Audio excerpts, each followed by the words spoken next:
sommes aujourd'hui à Brest à l'IMT, Télécom Bretagne, au 8e forum des usages coopératifs sur le thème les coopérations ouvertes. Alors nous recevons Gilles Massini. Bonjour Gilles. Bonjour. Est-ce que vous pouvez vous présenter déjà dans un premier temps?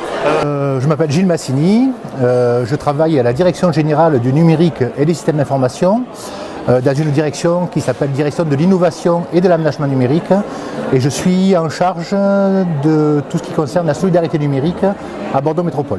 Voilà, donc la solidarité numérique, on peut l'appeler dans d'autres termes l'e-inclusion aussi.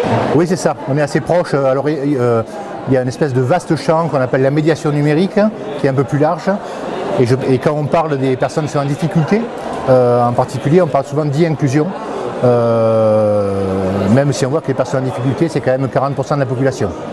Donc c'est une difficulté assez large, justement à géométrie variable, suivant de qui on parle. Ça peut être des personnes âgées qui n'arrivent pas à envoyer un mail à leurs enfants, et ça peut être aussi des personnes qui sont en difficulté pour accéder à leurs droits, et pour qui les 80 € ou 120 € qui vont toucher de la CAF est vital parce que c'est le reste à vivre. Donc la difficulté, les personnes en difficulté, c'est un vaste champ. Voilà. Donc ce que vous nous dites là, c'est qu'aujourd'hui, quand on est entre guillemets exclu du numérique, on a réellement besoin d'un accompagnement. Déjà, on a besoin de ne pas être exclu du numérique. Parce qu'en fait, les derniers chiffres, parce que c'est les chiffres qui arrivent de l'agence du numérique, c'est 13 millions de Français qui sont en difficulté, donc 25% de la population française, c'est pas négligeable. Autre chiffre aussi, c'est qu'en 2022, 100% des procédures seront en ligne. Certes, il y aura des procédures pour lesquelles il y aura toujours des personnes derrière un guichet, mais il y a de nombreuses procédures, inscription à Pôle emploi par exemple, déclaration d'impôt, sur lesquelles on aura de plus en plus de mal à trouver des correspondants physiques. Et donc le seul correspondant qu'on aura, ça sera notre écran d'ordinateur. Et quand on n'est pas en capacité, alors je parle pas, il y a une partie matérielle, accès à Internet, ordinateur, mais ce n'est pas la partie qui pose en fait le plus de problèmes, même si c'est aussi un obstacle. C'est souvent un problème de compétences, un problème même de langue française, tout simplement. Voilà. Donc il y a un nombre de plus en plus important de personnes qui sont exclues, en particulier de l'appel au droit. En particulier de l'accès aux droits, à leurs droits fondamentaux, parce qu'ils n'ont pas accès à l'informatique et au numérique. D'accord.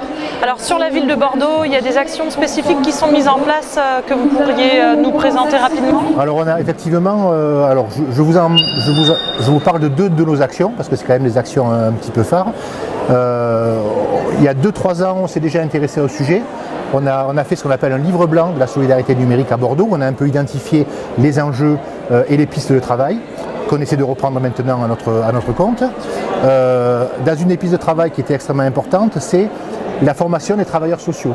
Pourquoi? Parce que c'est eux qui sont en contact avec des populations en difficulté qui ne poussent pas facilement la porte d'un établissement avec une connotation scientifique, technique ou autre. Donc ces gens-là sont en double peine. Ils n'arrivent pas à accéder à leurs droits et ils n'ont personne pour les aider. En sachant que les acteurs sociaux eux-mêmes disent à 90% on n'est pas compétent, on n'a pas eu la formation, on n'a pas les compétences nécessaires pour rendre ce service-là à nos ayants droit. Donc il nous paraît extrêmement important de se lancer dans de la formation aux acteurs sociaux. Donc on forme les acteurs sociaux de la mairie de Bordeaux et de ses agences, CCAS, Gilles Médiation, etc. et de toutes les associations de Bordeaux qui travaillent dans le secteur social. Et on leur fait une formation assez lourde, puisqu'elle dure une semaine, qui est prise en charge par la ville de Bordeaux, et qui porte sur ce qu'on appelle un bagage numérique minimum. L'idée, c'est que les acteurs sociaux puissent être rassurés par rapport à leurs connaissances et un socle de base. On ne va pas faire des geeks en une semaine, ni des spécialistes de la chose, mais on va leur donner les arguments pour aller plus loin, pour répondre à leurs ayants droit, pour commencer à démêler les pistes, pour pouvoir s'adresser à d'autres structures qui peuvent les aider, etc. Voilà, on a commencé la formation en début d'année, à raison d'une session de 10 personnes par semaine. On estime qu'on a plusieurs milliers de gens à former, donc il faudra peut-être qu'on amplifie, quand on aura les moyens qui vont venir, qu'on amplifie le nombre de formations, et avec un taux de satisfaction qui est de 18 sur 20. Donc les gens sont très satisfaits de ce type de formation, parce qu'ils s'aperçoivent qu'ils en ont besoin dans la réalité de leur métier. Voilà. On a une deuxième action qu'on a menée, et elle est extrêmement importante, je pense, pour tous les territoires, c'est d'identifier les acteurs. C'est-à-dire qui fait quoi, dans quel lieu. Et une identification assez fine. On doit savoir que quand il y a telle démarche à faire, par exemple un ayant droit qui a une démarche sur le site de la CAF, on ne va pas obligatoirement l'envoyer à la CAF si sa démarche c'est d'abord d'avoir une adresse électronique. Autant l'envoyer vers un espace public qui va lui apprendre à créer son adresse électronique, à s'en servir. Et donc il faut à un moment donné que sur le territoire on puisse identifier toutes ces ressources-là de manière assez fine, savoir qui fait quoi, à quelle heure, est-ce que c'est gratuit, est-ce que c'est payant, quel est le numéro d'appel, pour quel service précis, etc., avec quel niveau, parce qu'il y a aussi des niveaux qui peuvent être différents. Donc cette cartographie des acteurs, on est en train de la mener, c'est assez fastidieux, parce que des fois on tombe sur, on a entendu parler d'une association qui fait des choses intéressantes, avant d'avoir la bonne information, on est capable de passer 8-10 coups de téléphone pour avoir la bonne info et arriver à rentrer les bonnes informations dans notre base de données, qui a vocation ensuite à être largement diffusée. Donc je pense qu'on va le faire, on est en relation avec notre direction de la communication, je pense qu'on va faire un fascicule où on aura l'ensemble des ressources de Bordeaux dans le domaine de l'inclusion numérique. D'accord, c'est une vraie démarche facilitatrice au final. Vous parlez beaucoup d'accès aux droits. C'est ce que pour vous c'est le premier enjeu? Oui, parce qu'il y a il y a un vrai malaise de la part de l'action sociale, des acteurs sociaux, de ne pas pouvoir répondre à leurs ayants droit. Il y a un niveau de non-recours qui est absolument énorme, qui est un peu différent. Certaines prestations, il y a un meilleur recours aux droits que dans d'autres, où au contraire il y a une dégradation. Toujours est-il que c'est un très fort problème quand même, qui est ressenti de manière qui est très très mal vécu par les acteurs sociaux et évidemment par leurs ayants droit. Voilà. Donc cette histoire, c'est vraiment, pour moi, l'accès au droit, c'est le premier des enjeux. C'est certes pas le seul. Derrière, il y a tout le volet de la médiation numérique qui est plus large. Je ne sais pas moi, apprendre à faire une maquette en 3D dans un Fab Lab, c'est extrêmement intéressant, extrêmement important pour l'accès à l'emploi et d'autres choses comme ça. Mais notre enjeu, nous, ce qu'on a choisi comme étant notre priorité, c'est l'accès au droit, effectivement. D'accord, très bien.